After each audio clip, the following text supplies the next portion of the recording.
Of course, we can't get verifiable information out of Iran, but it seems certain that at least tens of thousands of protesters have been killed by the regime. Shocking numbers of people gunned down by their own government for protesting. And certainly when it comes to motivations for possible American military action, that seems to be the focus from the Secretary of State. Here's Marco Rubio.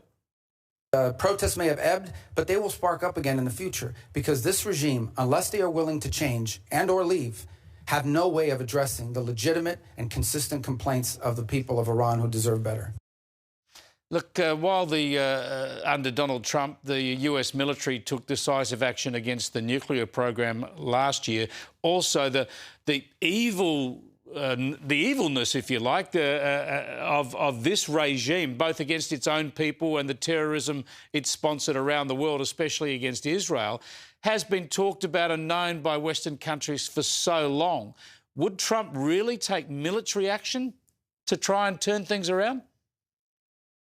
I think, because you never know with President Trump, he's unpredictable, and there's a lot of advantage in being unpredictable, but it's possible he could launch attacks on the Islamic Republican Guard Corps, which are the people who basically uphold the regime. I mean, this is a big operation. They have, some estimate, up to 1 million members.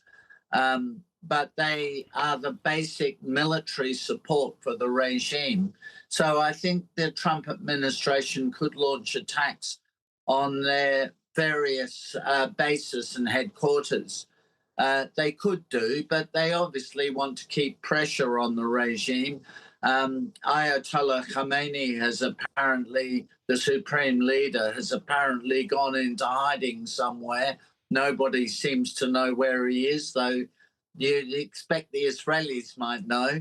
Exactly. So we'll just have to wait and see how it unfolds.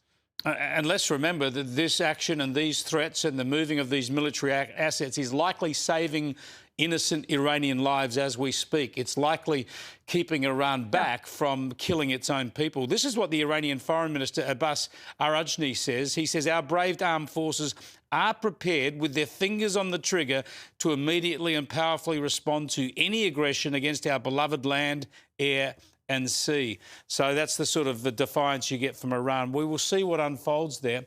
But Alexander, I wanted to get your thoughts too on East Timor, a country that you were a pivotal player when Australia helped deliver independence for that country. Anthony Albanese's been there this week. He signed a new broad agreement, including security. Here's what the Prime Minister had to say. Partnership cements our cooperation across economic, security, development and people-to-people relations right across the board.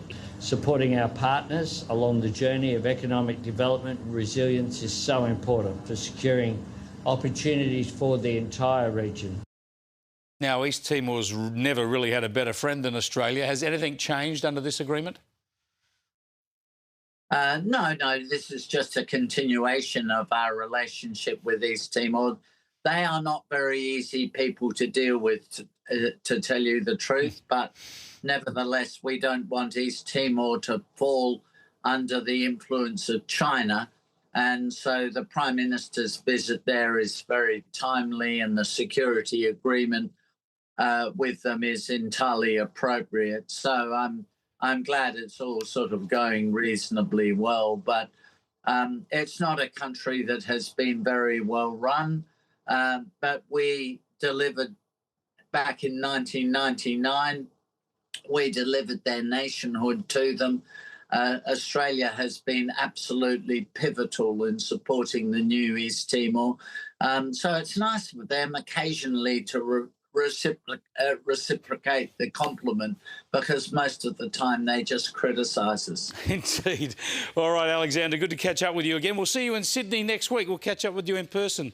Alexander Downer there live from New Zealand. He's speaking in Sydney next week at a Centre for Independent Studies event. Jump onto their website if you get the chance, and I'll be catching up with Alexander's biographer, Tony Parkinson, next Monday before that event on Tuesday night in Sydney.